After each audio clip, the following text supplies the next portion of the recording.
강의할 때도 말씀드렸는데 56페이지 보면은 제일 위에 불교 윤리와 현대인의 삶이라고 했는데 그 제목을 뭘로 고쳐야 하냐면 계율을 통해 본 부처님과 제자들 이렇게 합니다. 사실 계율 이야기를 하면 우리 여러분이나 저 같은 일반 제가 불자보다는 머리를 깎고 출가하신 스님들에게 계율 이야기를 할 게 더 많아요. 그리고 또 그렇게 스님들에게 또 스님들이 배우셔야 할 계율 이야기를 사실 엄밀하게 말하면 우리 제가 불자가 그것까지 할 일은 없습니다. 그런데 제목이 부처님과 제자들 이야기를 계율과 버무려서 제가 불자들이 좀 이해하기 쉽게 어떤 좀 테마를 잡아라 라는 게 이제 저한테 주어진 숙제 같습니다. 그래서요 제가 경전을 2개를 골라왔습니다. 자, 처음에 56페이지 1번 해서 외투에 대한 경이에요. 네, 여러분 이게 이제 그 외투에 대한 경이라서 경 제목은 좀 무시하셔도 괜찮아요. 이 경 제목은 어떻게 달리냐면 그냥 그 해당 경에서 뭐 중요한 단어라든가 정 그게 아니면 제일 앞에 나오는 뭐 사람 이름이라든가 이런 걸 하기 때문에 경 이름은 별로 의미가 없고요. 자, 그 다음에 옆에 페이지 보면 2번 라훌라에게 주는 가르침의 경이 있죠. 네, 라훌라는 누군가요? 부처님의 그야말로 친아들입니다. 그래서 이 라훌라에게 주는 가르침은요 어떤 식으로도 응용을 할 수 있냐면 자식에게 주는 가르침 이렇게도 할 수가 있습니다.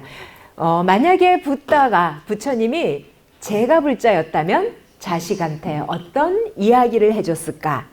이거를 우리가 이렇게 좀 파악할 수 있는 내용이 그 2번 라훌라에게 주는 가르침의 경입니다.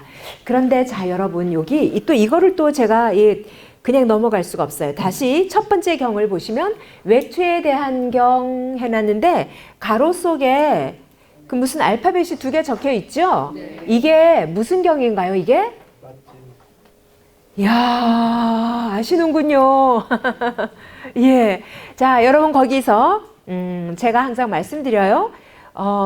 경전이 되게 많이 있습니다. 얼마나 많은지는 정말 잘 파악이 안 돼요.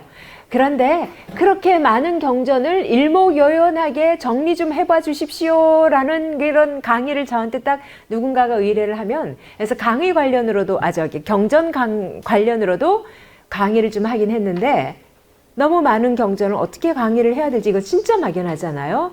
그럴 때 아주 쉽고 간단하게 이 세상에 존재하는 모든 경전들을 딱 2가지 부류로 나눌 수 있습니다. 그게 뭐냐면 초기 경전과 그 다음에 대승경전으로 나뉘어요. 여러분 혹시 알고 있는 경전, 공부하신 경전, 읽어보신 경전 한번 이름 대보세요.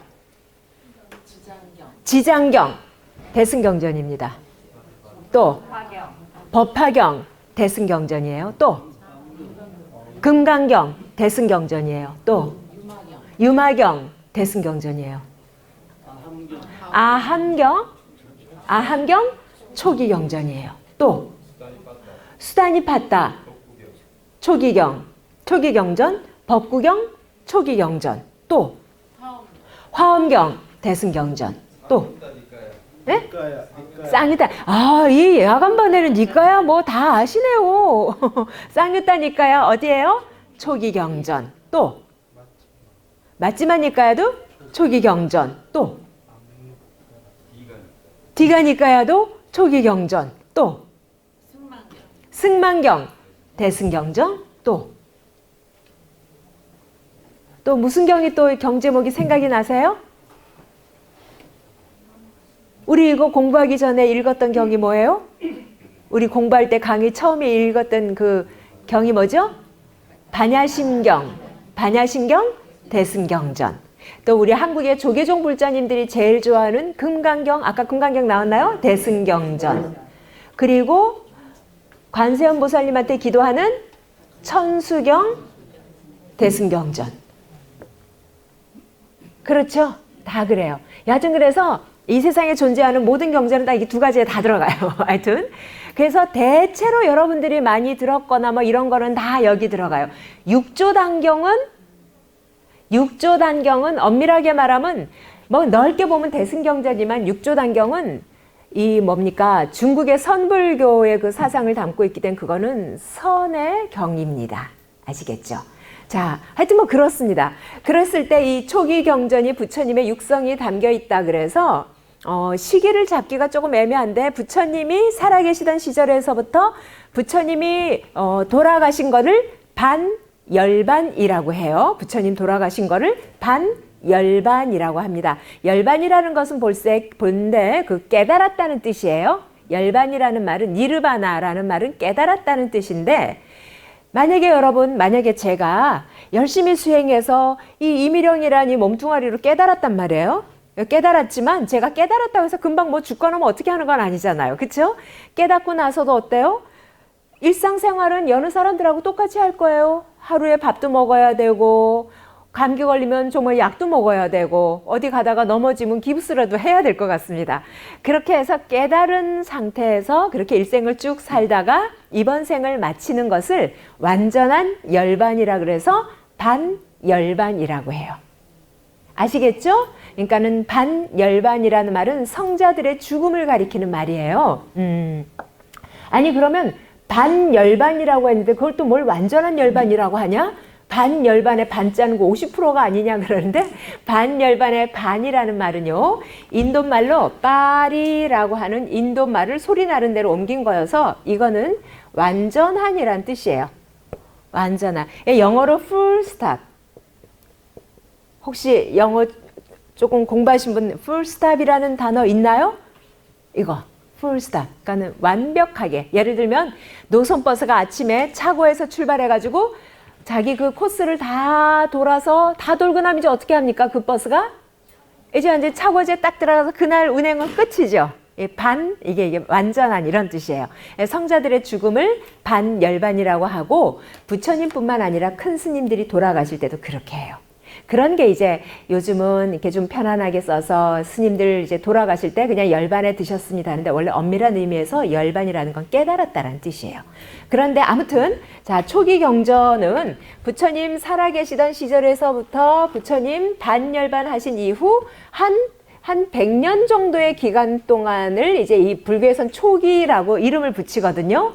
그리고 이 시절은 부처님의 육성이 아직 그대로 생생하게 살아있던 시절이에요. 초기 경전은 엄밀하게 말하면 부처님의 육성을 그대로 스님들이 외워가지고 기록한 것이어서 조금 전에 여러분들이 말씀하신 것처럼 니까야 또는 니카야라고도 해요. Nikaya. 근데 이제 인도말로 된 소리를 내니까 니까야라고 읽거든요.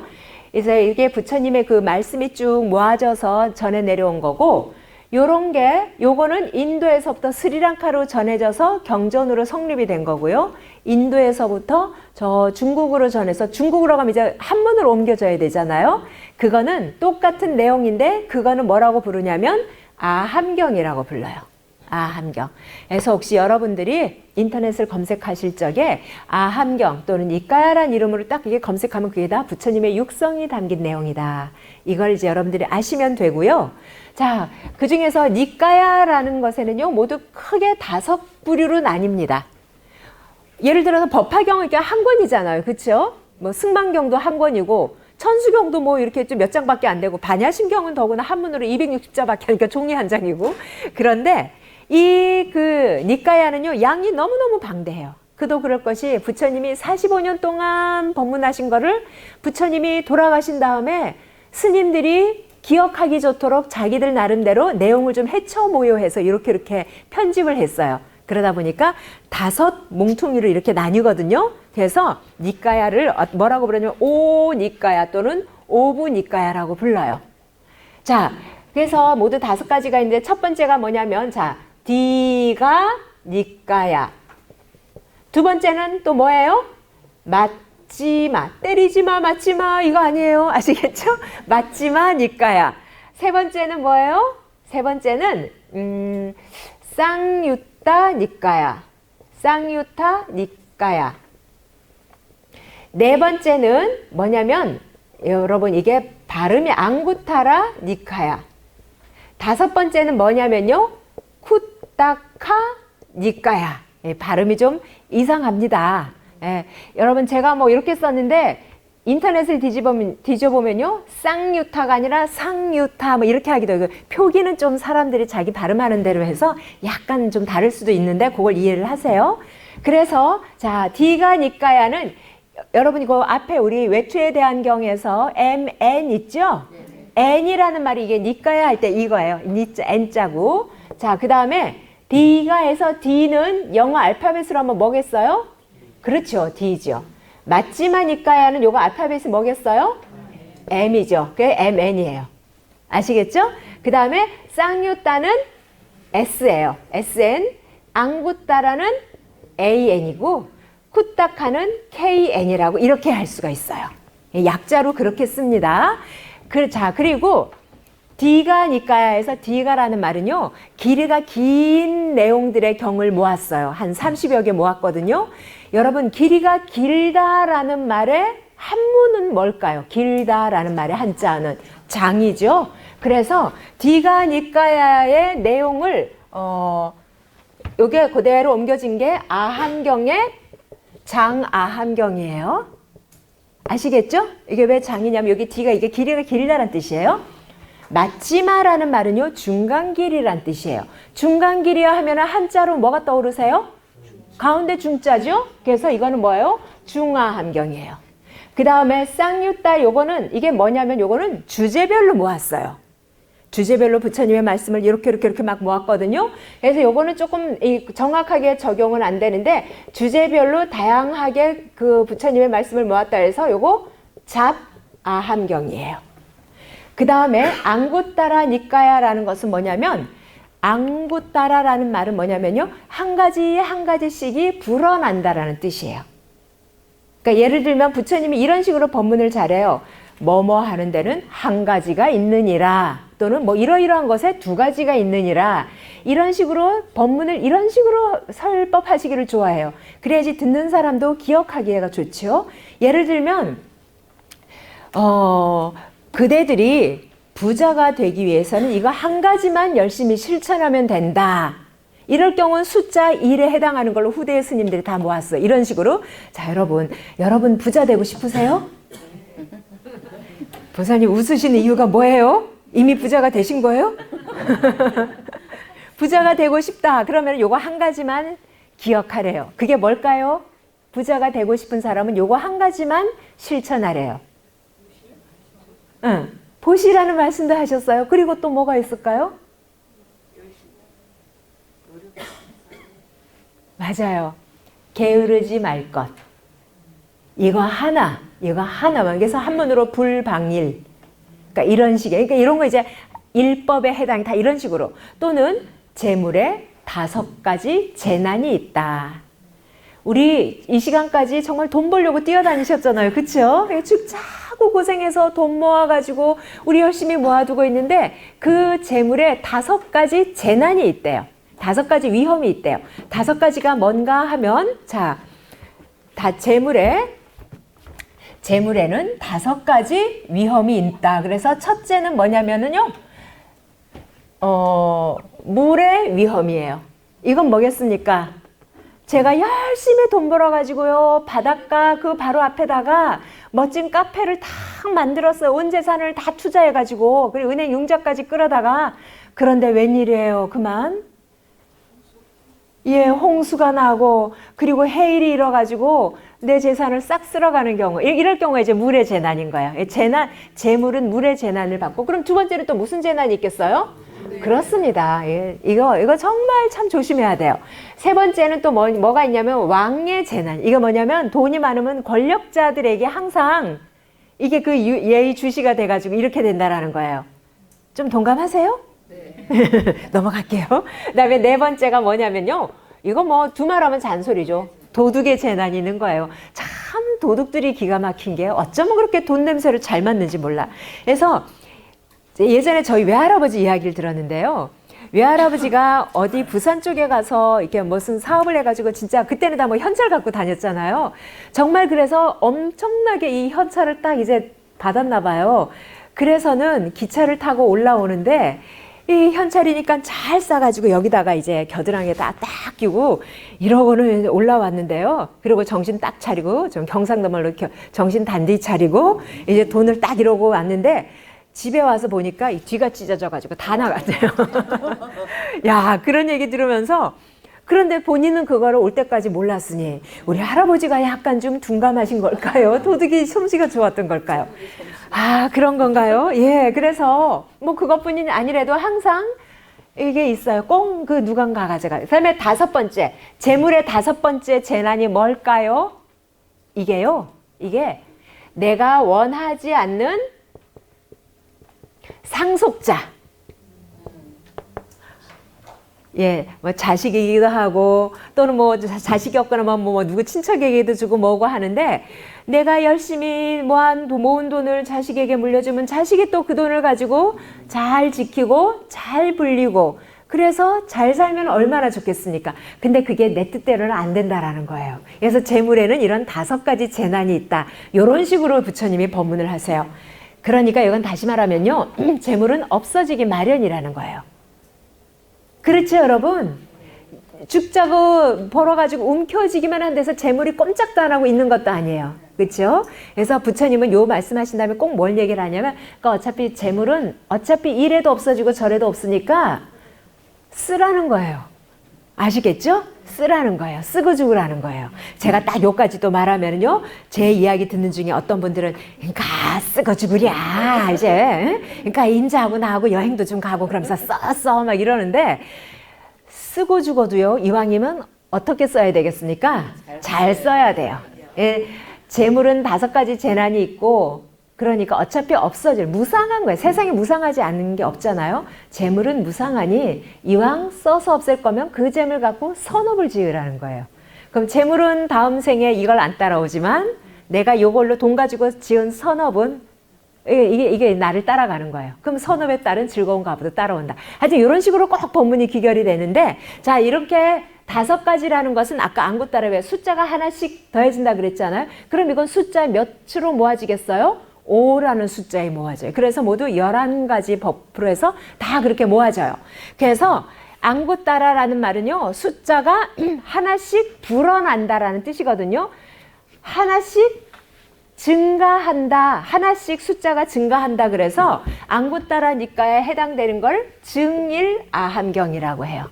이제 증일아함경이라는 말이 나오면 여러분 이제 어렵게 느끼지 않으시겠죠? 숫자가 하나씩 늘어난다라고 이야기를 합니다.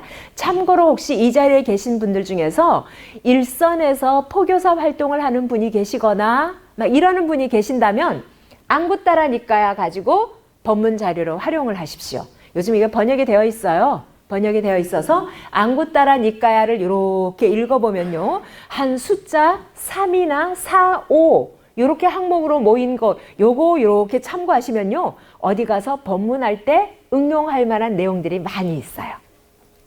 심지어는 말에도요. 뭐 똥 같은 말이 있고 꽃 같은 말이 있다. 뭐 이런 것도 있다니까요. 이런 식으로 막 나눠서 하는 게 이게 다 안구따라 니까예요. 그리고 쿠타카 니까야에 해당되는 아함경은 없어요. 그래서 니까야는 5부류로 크게 나뉘지만 아함경은 모두 몇 부류예요? 4개죠. 그래서 이건 아함을 사아함이라고도 합니다. 아시겠죠? 자, 그리고 이 쿠타카 니까야 이 속에 들어있는 게 아까 몇몇 분들이 말씀하셨죠? 법구경, 또 수타 니파타 이게 다 이 속에 들어가 있어요. 이 속에. 요거는 그래서 아주 여러 가지 소소한 작은 경전들을 모았다 그래서 일본에서는요. 이 쿠타카 니까야를 소부라고 이렇게 불러요. 이게 양이 뭐 작고 뭐 어쨌다라는 뜻이 아니라 그렇게 단행본으로 유통되는 그런 자잘한 경전들을 다 이 쿠타카 니까야라는 것 속에 모았다 그래요. 자, 그럼 여러분 우리 여기 외투에 대한 경에서 MN이라고 쓴 거는 여기서 뭘 말하는 걸까요? 맞지마 니까야예요. 맞지마 니까야. 저는 제 직업이 경전을 읽고 일선에서 법문하시는 스님들이나 법사님들한테 경전 자료를 제공하는 일을 많이 했어요. 포교원에서, 조계종 포교원에서. 왜냐하면 경전이 너무 많으니까 오히려 문제인 거예요. 그러니까 스님들이 뭐 예를 들어서 가을 같은 때 이럴 때 법문하려면 뭐가 하면 좋을까 하는데 경전이 너무 방대하니까 그걸 찾아내지 못할 정도예요. 그러니까 너무 많아도 이게 병인 거예요. 그래서 이제 그런 분들을 위해서 이렇게 주제별로 경전 내용들을 이렇게 해가지고 그걸 소개하는 그런 일들도 그 조계종 그 포교원에서도 그런 일들도 제가 몇 년을 꽤 많이 했거든요. 자, 그런 식으로 아주 많이 했는데, 그리고 또 경전 읽기 모임도 제가 이리저리 하는데, 제 지금 바람 중에 하나가 스님들하고 니까야 읽는 모임을 한번 해보는 게 제 바람이기도 해요. 특히 그 맞지마 니까야 같은 경우는 쫙 읽으면요, 수행하고 싶은 마음이 막 절로 일어나요. 제가 자도 이런데 스님들은 얼마나 그게 오겠습니까? 그래서 이것 중에서 혹시라도 여러분들이 나 한번 그럼 오케이, 나 한번 니까야에 한번 도전해 볼래요? 혹시 이런 분이 계신다면 뭐부터 읽을까요? 뭐부터 읽어야 한다는 차례는 없지만 저는 대체로 디가 니까야부터 읽으세요라는 말을 많이 해요. 이게 한 30개가 조금 넘는 경들이 모였는데 경 하나하나가 재미있어요. 늘 말하지만 읽을 때 어려운 거는 좀 건너뛰세요. 아시겠죠? 우리 초심자들은요, 읽다가 어려운 게 있으면 일단 좀 살짝 건너뛰시고 다음에 또 읽으면 되니까요.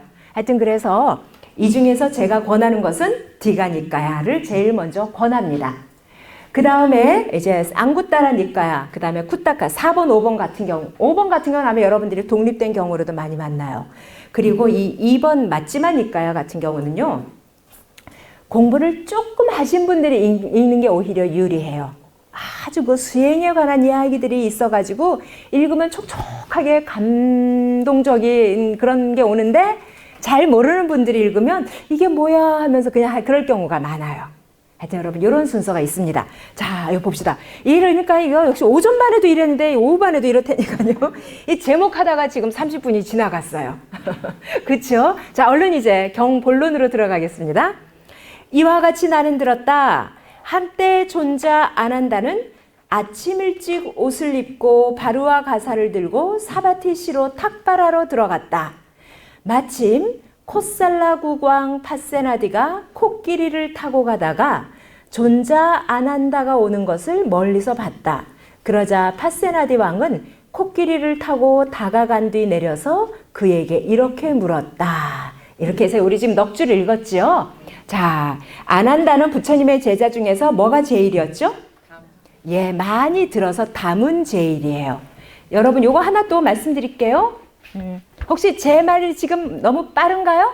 아니요. 아니죠? 너무 빨라서 놓치면은 손 들고 그 말을 다시 하라고 하세요. 아셨죠? 예. 자, 요게 또 재미있는 게 담은 제일이라고 하잖아요. 다문이라는 게 뭐예요? 다문이라는 게 무슨 뜻이에요? 이 다자는 이 마늘 다자고요. 이 문자는 뭐예요? 들을 문자예요. 그러니까는 듣기를 제일 많이 들었다라는 거죠. 그럴 것이 부처님의 시자였으니까. 25년 동안 시자를 살았으니까 얼마나 그 옆에서 많이 들었겠어요. 그리고 이 아난다 존자, 혹시 여러분들 아난다 존자에 대해서 들어보셨어요? 부처님의 10대 제자? 근데 대답은 딱 5분만 하셨어요, 지금. 예. 아난다 존자가 부처님의 그 시자가 될 때 자기가 족보를 내세웠다는 얘기도 들으셨죠? 그러니까 이게 경전을 한번 읽으면요. 경 하나 갖고도 2시간 해도 이제 시간이 모자란다니까요. 간단하게 말씀드릴게요. 아난다 존자가 25년 동안 부처님을 모시기로 했는데 이 사람이 워낙 성품이 온화하고 해서 사람들한테 인기가 되게 많았어요. 그건 그만큼 인간적이었고 사람을 많이 모으는 그런 스타일인 거죠. 부처님이 이제 당신께서 35세 깨달음을 이루신 다음에 이렇게 이제 그때그때 임시로 제자들이 이렇게 부처님의 시자 노릇을 그때그때 인연 닿는 사람이 했다가 점점 더 나이를 들어가시니까 이제 어떻습니까? 이제는 본격적으로 한 사람이 내 옆에서 좀 내 일을 좀 보좌해야 되겠다. 그러는데 이제 부처님이 딱 그 생각을 하니까 부처님 옆에 쭉 앉아있던 아라한이라고 성자가 된 그 사리불, 목건연 이런 분들이 옆에 쭉 앉아있다가 제가 하겠습니다. 부처님의 시자를 제가 하겠습니다. 막 그래요. 그러니까 부처님이 그때마다 아니야 됐어 하고 다 거절합니다. 그런데 목련존자가 또 신통제일이잖아요. 그래서 부처님이 도대체 누구를 마음에 두고 계실까 하고 가만히 보니까 부처님 마음속에 아난존자가 있었던 거예요. 그러니까 이제 아난존자한테 가서 어휴, 당신 지금 빨리가 부처님한테 가서 시자 되겠다고 말하라고. 부처님이 말은 안 하지만 당신을 원하고 있다. 그랬더니 안한존자가 오케이? 오케이? 왜 아니? 조건을 걸었어요. 어떤 조건을 걸었죠? 어떤 조건을 걸었을까요? 그러니까 참 부처님도요, 부처님 노릇하기가 힘드셨을 것 같아요. 이 제자들 한 분 한 분이 개성이 넘치고 아주 그래가지고 뭐 우리 생각에 부처님이 뭐라고 하면 다 네 이럴 것 같지만 아니에요. 안한존자가, 저 같으면 황송예설에도 그럴 텐데 안한존자는 뭐라냐면요, 처음에는 물론 아유 제가 어떻게 저 못합니다 라고 하니까 아이 그래도 부처님이 너를 마음속에 이루니까 당신이 와서 해야 된다. 그러니까 안한존자가 뭐라냐면 제 조건을 부처님이 들어주면 하겠습니다. 그 조건이 뭡니까? 그 조건이 뭐냐면 신자들이 부처님한테 올리는 공양품들 나 주지 않기. 아시겠죠? 그리고 신자들이 자기 집으로 부처님을 초대해 갈 적에 나 데려가지 않기. 그러니까 이게 뭐겠습니까? 옆에서 다 그런 걸 특혜를 받으니까 나 그거 안 하겠다는 거예요. 그리고 가장 이제 또 재밌는 게 뭐냐면 이제 만약에 내가 이제 비서가 되면은 항상 그러잖아요. 높은 분들은 항상 만나려면 꼭 비서를 통해야 되잖아요. 그러니까 안한존자가 내건 그 조건이 뭐냐면 제가 부처님한테 가서 부처님 지금 누가 만나고자 합니다. 만나 주십시오라고 말할 때 거절하지 말기. 이거 어떻습니까? 이거. 세요. 그러니까 이건 그만큼 뭐겠어요? 내가 부처님을 다 이제 잘 파악하겠다라는 거예요. 지금은 혼자 있고 싶은 시간이라든가 쉬어야 할 시간이라든가 뭐 이런 거를 내가 다 알아서 할 테니까 내가 누구 만나주세요 하면 째깍 만나줄 거 이게 조건이에요. 그 다음에 네 번째 조건이 또 뭔 줄 아십니까? 만약에 내가 없는 자리에서 부처님이 법문하신 게 있다면 절에 돌아와서 나한테 또 말해주기. 자, 이게 대단한 사람입니다. 그래서 많이 들은 건데 또 한편으로 불교 경전을 읽다가 이 들을 문자가 나오잖아요. 들을 문자는요, 한문에 무슨 뜻하고 통하냐면요, 공부한다, 배운다 하는 배울 학자하고 통해요. 그러니까 많이 공부한 사람 이런 뜻도 됩니다. 그래서 옛날에는 듣는 게 공부하는 거였어요. 볼펜도 없고 뭣도 없던 시절에 안한다 존자에서 많이 들었고 또 많이 공부도 한 사람이에요. 근데 부처님이 돌아가실 때까지 아직 최고의 성자는 못 오른 사람인데 이런 안한다한테 이제 누가 짜잔하고 다가갔어요? 왕이 이제 다가갔습니다. 왕의 이름이 뭐예요? 파세나디. 자, 여러분 크게 저 따라 하세요. 파세나디. 네네. 파세나디 왕은 어느 나라입니까? 콧살라고. 그래서 여러분 혹시 제 강의 처음에 부처님이 초기 경전을 공부할 적에 두 나라를 기억하면 좋습니다라고 말씀드린 거 혹시 기억하세요?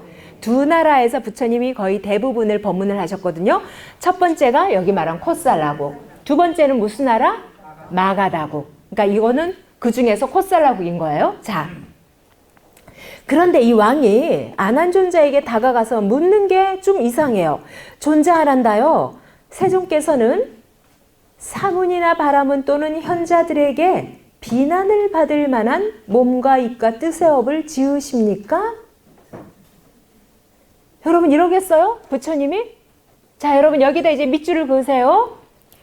사문이나 바라문 또는 현자들에게 비난을 받을 만한 몸과 입과 뜻의 업, 요까지 밑줄을 그으세요. 사문이나에서부터 몸과 입과 뜻의 업, 요까지 밑줄을 그으세요.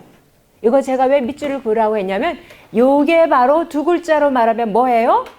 악업이에요. 이게 악업입니다. 아시겠죠? 그래서 제가 한문으로 신업이라고 썼잖아요. 그러니까 앞에 그 몸의 업이 있고 뜻이, 그래서 제가 그렇게 한문을 했는데 이게 원래 여러분 그 한문으로 그 몸신자가 있는데 그거 여러분 가로 열고 왜 신업이라고 이렇게 제가 거기다가 이렇게 썼잖아요. 요 몸신자를 요거를요 악하다 할 때 악자로 좀 바꿔 쓰세요. 자, 그래서 자, 이게 악업의 정의가 하나 나왔어요.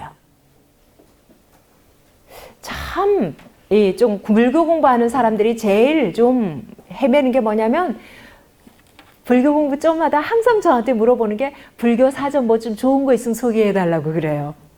하도 뭐 개념들이 많은데 이게 뭔가 똑 부러지게 뭘 이렇게 강사들마다 서로 말도 다르고 막 그러니까 불교 사전 하나 좀 소개해 주세요 그러는데 냉정하게 말하면요. 이 경전을 읽다가 부처님이 무슨 불교 용어에 대해서 사전처럼 그렇게 똑 부러지게 정의하지는 않았어요. 부처님이 제자들 앞에다 앉혀놓고 업이란 뭐뭐뭐뭐 다 이런 식으로 하면 우리 되게 편할 텐데 그렇게 말을 하진 않았어요. 그러니까 우리는 이런 경전을 보면서 선업이다, 악업이다에 대한 그런 그 정의들을 우리가 이렇게 주워가야 돼요. 그래서 지금 첫 번째, 악업의 정의가 뭐예요? 사문이나 바라문 또는 현자들에게 비난을 받을 만한 업이 바로 악업이에요. 여기서 궁금한 거 있습니까? 사문이나 바라문은요, 여러분 쉽게 말하면 수행자들을 말해요. 여기서는 아시겠죠? 내 종교 남의 종교 가릴 것 없이 수행자들을 사문 바라문이라고 합니다. 자, 여하튼 세종께서는 이런 업을 지으십니까? 그러니까 안한존자가 뭐라고 대답해요? 대왕이여, 세종께서는 결코 그렇지 않습니다. 참, 그 다음에 보세요. 존자여, 참으로 놀라운 일입니다. 예전에는 없었던 일입니다. 우리가 궁금했지만 해결하지 못했던 일들을 존자 아난다께서는 명쾌하게 대답해 주셨습니다. 여러분, 이거 좀 웃기지 않습니까? 그렇게 물어봤더니 존자 아난다가 아이고 부처님은 그런 악업 짓지 않습니다. 한마디 했더니 왕이 지금 뭐예요? 뭐 되게 막 감탄하고 그런단 말이에요. 여기는 사실 좀 이유가 있어요. 이게 뭐냐면 부처님이 살아계시던 시절에 부처님이 어느 지역에 가면은요, 사람들이 법문 조금 듣고는 다 부처님의 막 그 신자가 되는 거예요. 부처님을 따라서 스님이 되기도 하는 사람도 아주 많아지고, 출가하지 않아도 신자가 되겠다는 사람이 점점 불어납니다. 부처님의 신자가 된다라는 말은 다른 말로 하면은요, 다른 종교인들이 신자를 어떻게 한다는 거예요? 뺏긴다는 말이 돼요. 그리고 우리 신자가 다른 종교를 믿게 되면은 뭐가 제일 곤란하면은요, 아침마다 탁발을 하러 나갈 적에 밥 색깔이 달라진다는 뜻도 돼요. 아시겠죠? 불교를 포함해서 거의 대부분의 인도의 종교인들은요, 아침마다 탁발을 하러 갔어요. 탁발이 뭡니까, 이게? 탁발이. 걸식이죠, 그죠? 걸식이 이게 또 무슨 말입니까, 걸식이? 걸식이 이게 걸식. 이게 무슨 뜻이에요? 제가 너무 어려운 걸 물어봤나요? 밥을 빌어 먹는 거죠. 그렇죠? 이게 그거예요. 그러니까 또 이 수행자에게는 하루 한 끼 밥을 그렇게 얻어먹는 게 이게 어마어마한 거예요. 그래서 그날 아침에 탁발을 하러 나가는데 밥을 못 얻어먹거나 아주 허술하게 막 그런 걸 먹으면 다음 탁발은 언제 되냐면 다음 날 아침에 나가니까 온종일 굶거나 막 그래야 돼요. 그런데 부처님의 신자가 점점 늘어난다라는 말은 타 종교인의 신자들이 점점 줄어든다는 말이잖아요. 그러니까 타 종교인들이 그게 이제 화가 나기 시작하고 셈이 나기 시작한 거예요. 그런데 사람들한테 가서 불교 믿지 말라고 할 수도 없고, 그러니까 제일 좋은 것만 하면 부처님한테 치명적인 뭔가 스캔들을 딱 일으키는 게 최고예요. 이렇게 생각을 해가지고 타 종교인들이 자기 종교를 믿고 따르는 친차라고 하는 여자가 있었어요. C-I-N-C-A. 인도에서의 C는요, 치 발음이에요, 치. 그러니까 원래 이거 인도식 발음하면 찐자예요. 이게 된 발음이 나서. 하여튼 요런 이름을 가진 여자를 불러가지고 이제 뭐라고 너 이제 이렇게 하라고 시켰습니다. 자, 그런데 그 다음 날부터 이상한 일이 벌어진 거예요. 지금 시각이 7시 이제 8시 막 넘었잖아요. 석가모니 부처님 살아계시던 시절에요. 부처님은 제자들이나 신자들에게 이렇게 단체로라든가 이렇게 무리로 모여서 법문을 하는 건 주로 한 요 시간 무렵이에요. 그러니까 요보다도 조금 좀 이럴까 하여튼 해질 무렵에 낮 동안에는 너무 덥잖아요. 그리고 또 낮 동안에는 여러분들 돈 벌러 다녀야 되잖아요. 일하러 다녀야 되고. 그러니까 그런 사람들이 저녁 무렵이면 다 부처님 앞에로 모여요. 그러면 이제 부처님이랑 이야기하고 법문하고 그러면 그 사람들은 돌아가요. 법문 잘 들었습니다 하고 돌아가는데 웬일이에요? 다들 돌아가는데 웬 젊은 여자 혼자가 그때 지는 부처님 있는 쪽으로 들어가는 거예요. 그러니까 사람들이 처음에 뭐지? 우리 다 가는데 뭐지? 했단 말이에요. 왜 가요? 그랬더니 뭐 당신들은 몰라도 돼요. 이러면서 이제 가는 거예요. 그래서 그냥 처음에는 그런가 보다 했는데 다음 날 아침에 보니까 그 여자가 부처님 그 방에 있는 그쪽에서 이렇게 슬 걸어 나오는 거예요. 이상하다. 다음 날에도 또 그러는 거예요. 해질 무렵에 다들 돌아가는데 쥐는 그때 들어가는 거예요. 근데 그 여인의 발걸음은 어디를 향해요? 부처님 처소로 향하는 거예요. 그러고는 다음날 아침이 된 또 거기서 이렇게 걸어 나오는 거예요. 야, 여러분 이게 어떻습니까? 이게요, 우리 부처님은 그럴 리 없다 하면서도 사람 마음이 그런 거예요. 그렇죠? 아니야 하면서, 그러니까 이게 흠집 내기가 바로 그런 거예요. 아닌 줄 뻔히 알면서도 뭔가 매스미디어에서 슬쩍 그냥 한번 슬쩍 건드리잖아요. 그러면 대중들은 에이 설마 하면서도요, 암암리에 그게 각인이 돼버린다니까요. 그러니까 요즘 우리는요, 이거 매스컴이라든가 이 떠도는 뉴스 같은 거 볼 때 우리 정신 잘 차려야 돼요. 그런 것처럼 이 여자가 몇 번 계속 그러니까 이제 중요한 거 뭐냐면 사람들이 에이 뭐야 아니야 하면서도 암암리의 마음속으로 그래도 이상하지 막 이게 이제 쫙 퍼져간 거예요. 여러분, 이 수행하는 사람에게 있어서 그런 스캔들은 치명적이에요. 그렇죠? 예, 아무리 전혀 없는 근거 없는 거라 그래도 왠지 이게 흠집을 내버린다니까요. 그런데 더 큰 일이 벌어졌어요. 사람들 마음에 그런 의심에 그런 걸 딱 일으키다가 어느 날 이 여인이 갑자기 드나들지를 않는 거예요. 어떻게 된 걸까요? 이상하다. 그 여자가 요즘 왜 안 보이지? 라고 했는데 어머나, 갑자기 떠들썩한 이게 막 소동이 벌어진 거예요. 뭔가 하고 봤더니 그 여자가 속해 있던 종교인들의 그 단체들이, 그 무리들이 여인의 그 시체를 들것에다 메고 막 돌아다니면서 뭐라냐면 우리 신도인 친차의 이 시신을 니네들이 존경한다는 석가모니 부처님이라는 그 양반 옆에 있는 그 도랑에서 이 시체를 발견했다는 거예요. 여자가 죽어 있었던 거예요. 그 도랑에. 그러니까 난리가 난 거죠. 그러니까 이거는 뭐 빼도 박도 못해요. 이거 누구 소행이겠습니까 이거. 그렇죠. 이게 설령 부처님은 아니라 그래도 괜히 이런 소문이 나갈까 두려워한 뭔가 이 스님들의 이런 이제 소문이 막 퍼져가니까 이 수사를 이제 파세나데 왕이 하게 된 거예요. 파세나데 왕은 부처님을 향해서 아주 단단한 믿음을 갖고 있었지만 워낙 결정적으로 눈에 보이는 그런 증거들이 딱딱 있으니까 자기도 마음속에 뭔가가 그랬던 거예요. 그런데 이거를 대놓고 부처님한테 가서 저 부처님 저 이렇게 친찰하는 여자가 이걸 부처님한테 물을 수는 없는 노릇이에요. 그러니까 마음에 자기는 왕이니까 판결을 어떻게든 내려야 되고, 그러니까 그게 그 마음에 있다가 어때요? 이제 안한존자한테 그걸 물어본 거예요. 그러니까 이런 사연들을 다 말을 하지 않아도 안한존자는 알아요. 저 왕이 지금 그것 때문에 나한테 물어보는구나 했을 때 안한존자가 아주 명쾌하게 한마디로 우리 부처님은 악업을 안 짓습니다. 딱 한마디 하니까 그래서 이제 이 왕이 안심을 하는 거예요. 그렇지요 하고 안심을 하는 겁니다. 자, 그럼 그 여자는 누가 죽였을까요? 짜자잔, 추정 60분. 그것을 알려주마. 그런데 말입니다. 뭐요? 그 여자가 믿던 그 종교에서 그런 일을 벌였던 거예요. 그래서 불교에 흠집을 내고 부처님을 흠집을 내려고. 그래서요, 같은 그 일이 일어날 때에 이제 마을은 난리가 났어요. 마을 난리가 나니까 스님들이 탁발을 하러 나갈 수가 없는 거예요. 밥은 못 얻어먹고 그거는 그래도 괜찮아. 그 비난, 그 빈정거리는 걸 다 들어야 되잖아요. 그러니까 견디다 못해 나중에 안한존자가 그러잖아요. 부처님, 우리 다른 도시로 갑시다. 부처님이 갈까요? 안 갈까요? 왜 안 갈까요? 의심을 키우니까 안 갑니다. 가면 더 의심을 키울 것 같아요. 그렇죠? 그럴 수도 있어요. 근데 부처님이 뭐라고 딱 대답을 하냐면, 그래서 만약에 다른 마을로 갔을 때 다른 마을에서 이 일이 벌어지면 우린 또 딴 데 가니? 거기서도 또 이런 일이 벌어지면 우리 또 딴 데 가니? 그럼 우리는 어디서 머물러? 안 가 그래요.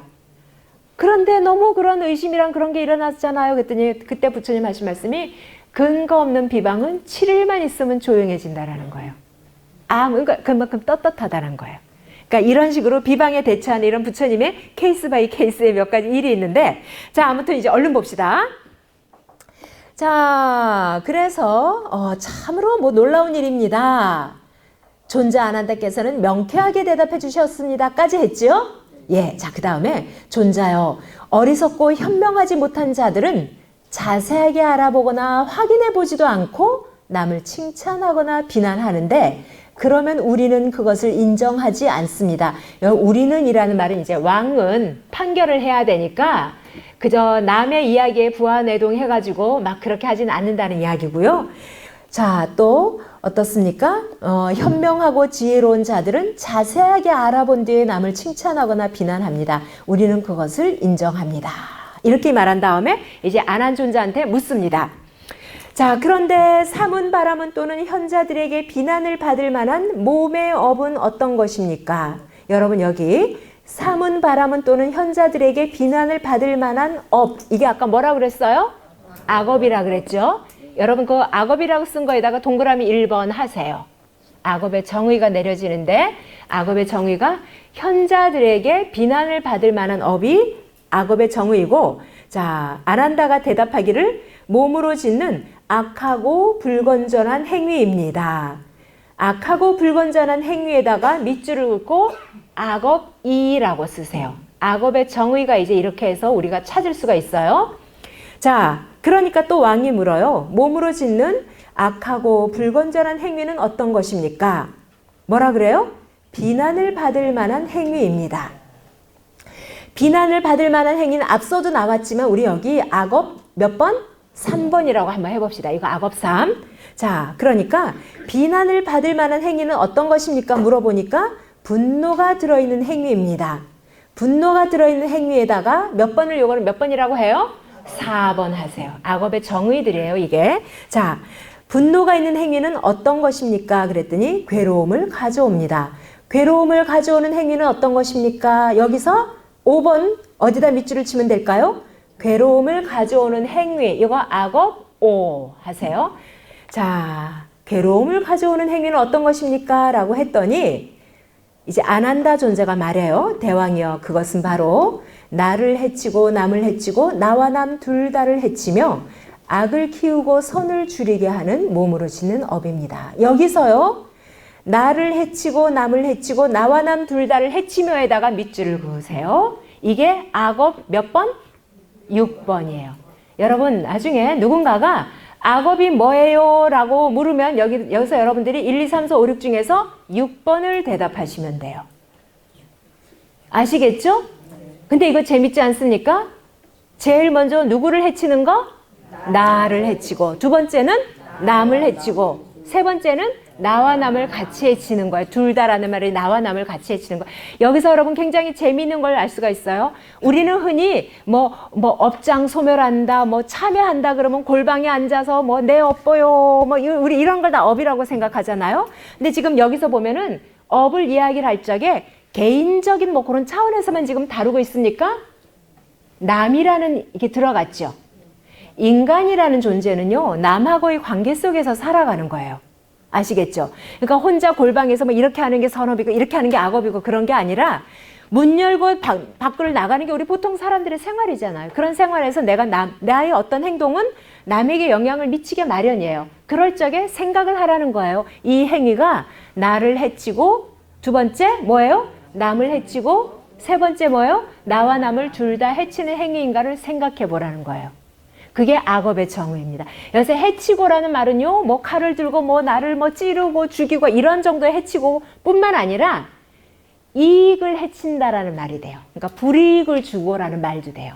해롭다라는 말도 되고 불리한이라는 말도 되고요. 아시겠죠? 이롭지 않은이라는 말도 돼요. 해친다라는 말은. 이게 악업의 정의예요. 그 다음에 마지막으로 악업 7번의 정의가 뭐겠습니까? 악을 키우고 선을 줄이게 한다. 이게 바로 악업의 정의들이에요. 저는 여기서 또 뭘 말하고 싶으냐면, 아까 왜 이 경전에 초기 경전 있고 온갖 경전들 있잖아요. 특히 이 부처님의 육성을 그대로 담았다고 하는 초기 경전들을 살펴보면 업을 이야기할 적에는 다 이런 정도의 차원만 다루고 있지, 전생에 그대가 뭔 죄를 지어서 이번 생에 뭐로 태어났고 어쩌고 이런 이야기들은 거의 찾아볼 수가 없다라는 거예요. 아시겠죠? 업에 관해서 부처님이 제자들을 불러놓고 법문할 때는 딱 이 차원에서만 법문을 하신다라는 거예요. 반대로 그럼 이제 여러분 요것만 하고 조금 쉴게요. 자, 봅시다. 지금 몸의 업이라고 했는데 대표적으로 몸의 업을 이야기를 한 거, 입의 업, 뜻의 업도 똑같은 말이 반복이 됩니다. 그 다음에 여러분 그 57페이지 한 줄 띈 다음에 존자여 그렇다면 사문 바라문 또는 현자들에게 비난받지 않는 업은 어떤 것입니까? 했죠? 자, 사문 바람은 또는 현자들에게 비난받지 않는 업. 이거는 여러분 뭐예요? 선업이에요. 이게 선업입니다. 선업의 정의 1번이에요. 그렇다면 밑에 보세요. 착하고 건전한 행위입니다. 이게 2번이에요. 이것도 선업의 정의예요. 건전하다라는 말은요, 다른 분이 번역하실 때는요, 유익한이라는 말로도 해요. 유익한이라는 말. 아시겠죠? 착하고 건전한 행위, 건전하다는 말에다가 유익하다, 이롭다라는 말이에요. 자, 그 다음에 또 선업의 정의 3은 뭐겠어요? 비난을 받지 않는 행위입니다. 그래서 제가 맨날 늘 같이 다니는 이게 술 친구가 있어요. 근데 제가 맨날 그 친구하고 어울리다 보니까 맨날 저녁에 꼭지가 돌도록 술을 마시니까 안 되겠다 싶어서 이제 그 친구가 오늘 밤도 야, 술 한잔 하고 가자. 그래서 아, 싫어. 나 이제부터 술 안 마실 거야. 그랬더니 그 친구가 나를 비난해요. 이건 비난을 받을 만한 행위잖아요. 그럼 이것도 악업일까요? 그래서 비난을 받는다 할 때 그 비난을 누구로부터의 비난이냐면 현자들의 비난이에요. 아시겠죠? 이 비난은 현자들의 비난인 겁니다. 자, 그 다음에 선업의 또 다른 정의가 뭐냐면 분노가 없는 행위. 이게 선업의, 이건 몇 번째 정의예요? 4번인가요? 그 다음에 또 그 밑으로 보면 선업의 정의가 또 뭐예요? 즐거움을 가져오는 행위가 이게 선업의 정의 5번. 그 다음에 선업의 정의 6번은 또 뭐겠어요? 보세요. 맞아요. 나를 해치지 않고 남을 해치지 않고 나와 남 둘 다를 해치지 않는 게 이게 선업의 정의 6번입니다. 이 순서는요, 절대로 바뀌지 않아요. 우리는 항상 남을 먼저 생각하는 게 이게 뭐 뭔가 종교적이라 했는데, 아, 천만에요. 나한테 먼저 이루어야 되고, 그 다음에 남한테도, 여기 남이, 나하고 전혀 상관없는 남이 아니라, 업을 지으면 그 바운더리에 있는 그 사람에게도 해롭지 않고, 이롭고, 그리고 나와 남 둘 다에게 해롭지 않은, 이로운 쪽으로 하는 게 선업이라는 뜻이에요. 그 다음에 선업의 정의 7번이 뭡니까? 선을 키우고 악을 줄이는 것. 그렇습니다. 이게 선업의 정의들이에요. 그러니까 여러분, 불교는요, 사전은 별로 소용이 없어요. 경전을 읽으면서 이렇게 자기가, 아, 부처님이 이렇게 이런 식으로 업을 이야기하는구나. 이걸 익혀 가셔야 돼요. 자, 그래서 이렇게 쭉 이야기를 하니까 쭉 내려가 보세요. 존재 안 한다요. 세존께서는 오직 착하고 건전한 것을 이루는 것만 칭찬하십니까? 왕이 또 물었죠. 자, 여러분, 착하고 건전한 것을 이루는 것, 여기다 밑줄을 치세요. 착하고 건전한 것을 이루는 것, 이거 다른 말로 하면 뭐겠어요? 선업 짓는 것만 칭찬하십니까? 라고 물어요. 근데 참 여러분 좀 수준이 낮지 않습니까? 아니 뭐 안 한다 존자 같은 분을 모셔다가 뭐 이렇게 뭐 누구나 그 뭡니까 유치원 애들도 뭐 알만한 거 이걸 물을까 하는데 이게 이제 재미있어요. 그러니까 우리가 불교를 착각하는 게 이제 여기서 또 한 가지가 수정이 돼요. 그게 뭐냐면 즉 부처님은 선업 짓는 것만 칭찬하십니까? 찬탄합니까? 하니까 대왕이요. 열애는 악하고 불건전한 것들을 버리고 밑줄 치세요. 악하고 불건전한 것들을 버리고 이거 밑줄을 치고 이거 A라고 쓰세요. 뭐 대문자든 소문자든 괜찮습니다. 악하고 불건전한 것들을 버리고 이거 A라고 치고 그 다음에 뒷구절은 뭐예요? 착하고 건전한 것을 이루신 요까지 밑줄을 치세요. 착하고 건전한 것을 이루신 요거 밑줄 치고 요거는 뭐예요? 영어 B예요. 이게 뭐냐? 업이라는 것은요. 업장 소멸만이 업이 아닌 거예요. 부처님이 말하는 업은 뭐냐면 첫 번째 악업을 멈추고 악업을 멈추는 것에 모든 게 다 완성된 게 아니라 뭐예요? 반드시 선업을 짓는 쪽으로 나가는 거예요. 이게 부처님의 업에 대한 가르침입니다. 되시겠죠?